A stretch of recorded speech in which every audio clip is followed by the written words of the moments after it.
రంగారెడ్డి జిల్లా కాంగ్రెస్ ఉపాధ్యక్షుడు సీనియర్ దళిత నాయకుడు పెద్దపులి కిషన్ తన అనుచరులతో కలిసి కాంగ్రెస్ పార్టీకి రాజీనామా చేశారు. బీఆర్ఎస్ వర్కింగ్ ప్రెసిడెంట్ కేటీఆర్, మాజీ మంత్రి సబితా ఇంద్రారెడ్డి సమక్షంలో ఆయన బీఆర్ఎస్ పార్టీలో చేరారు. భారీ అనుచర వర్గం ఉన్న కిషన్ కాంగ్రెస్ ను వీడడం రాజేంద్రనగర్ నియోజకవర్గంలో అధికార పార్టీకి పెద్ద షాక్ గా భావిస్తున్నారు.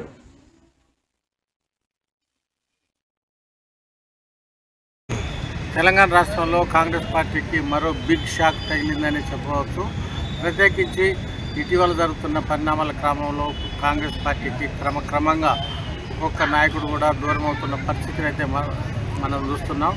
ఒకవైపు కాంగ్రెస్ పార్టీ అధికారంలో ఉన్నప్పటికీ కూడా అసంతృప్తితో కావచ్చు, అటు పరిపాలన పరమైన దొర్లతనం కావచ్చు, మరోవైపు సంస్థాగత పరంగా పార్టీ సరైన ఒరవడిలో లేకపోవడం వంటి వివిధ కారణాల వల్ల కూడా అధికార పక్షం నుంచి ప్రతిపక్ష పార్టీలోకి అనేక మంది నేతలు వివిధ జిల్లాల నుంచి వెళ్తున్న పరిస్థితి మనం చూస్తున్నాం. ఈ క్రమంలోనే రాష్ట్రంలోని అత్యంత కీలకమైన రంగారెడ్డి జిల్లా కాంగ్రెస్ కమిటీ ఉపాధ్యక్షుడు మరియు సీనియర్ నేత, అదేవిధంగా రాజేంద్ర నగర్ అసెంబ్లీ నియోజకవర్గానికి చెందిన ఖానాపూర్ నివాసి పెద్దపులి కిషన్ తాజాగా కాంగ్రెస్ పార్టీకి గుడ్ బై చెప్పి బిగ్ షాక్ ఇవ్వడం జరిగింది. దీంతో ఆ కాంగ్రెస్ పార్టీలో మాత్రం అయోమయ పరిస్థితి నెలకొన్న నేపథ్యంలోనే ఆయన భారత రాష్ట్ర సమితి party working president Kalvakuntla Taraka Ramarao సమక్షంలో బీఆర్ఎస్లో చేరడం కూడా జరిగింది. మాజీ మంత్రి సబితా ఇంద్రారెడ్డితో పాటు రాజేంద్రనగర్ అసెంబ్లీ నియోజకవర్గ పార్టీ ఇన్ఛార్జ్ పట్టోర్ల కార్తీక్ రెడ్డి వంటి జిల్లా పార్టీ అధ్యక్షుడు మంచిరెడ్డి కిషన్ రెడ్డి వంటి ప్రముఖుల సమక్షంలో పెద్దపులి కిషన్ అయితే బీఆర్ఎస్లో చేరిన నేపథ్యంలో సర్వత్రా ఆసక్తి కూడా నెలకొంది.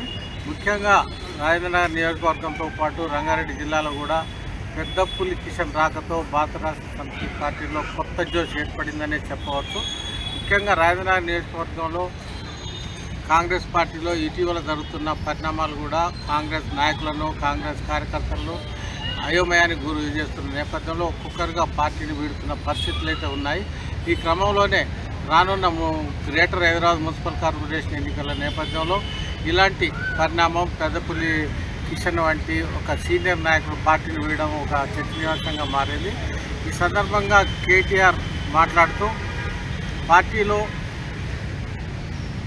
యువరక్తం అనివార్యమని, పెద్దపులి కిషన్ లాంటి వాళ్ళు ప్రయాసాలకు వచ్చి తాము పార్టీ పటిష్ట కోసం కృషి చేస్తే అటు నామినేటెడ్ పదవుల్లో కానీ, ప్రభుత్వ పరంగా కానీ, ఇటు పార్టీ పరంగా కానీ ఎలాంటి గుర్తింపు లేని పరిస్థితుల్లో ఇప్పుడు పార్టీ క్యాడర్ కొట్టుమిట్టాడుతోందని కూడా ఈ సందర్భంగా పెద్దపులి కిషన్ తెలియజేశారు.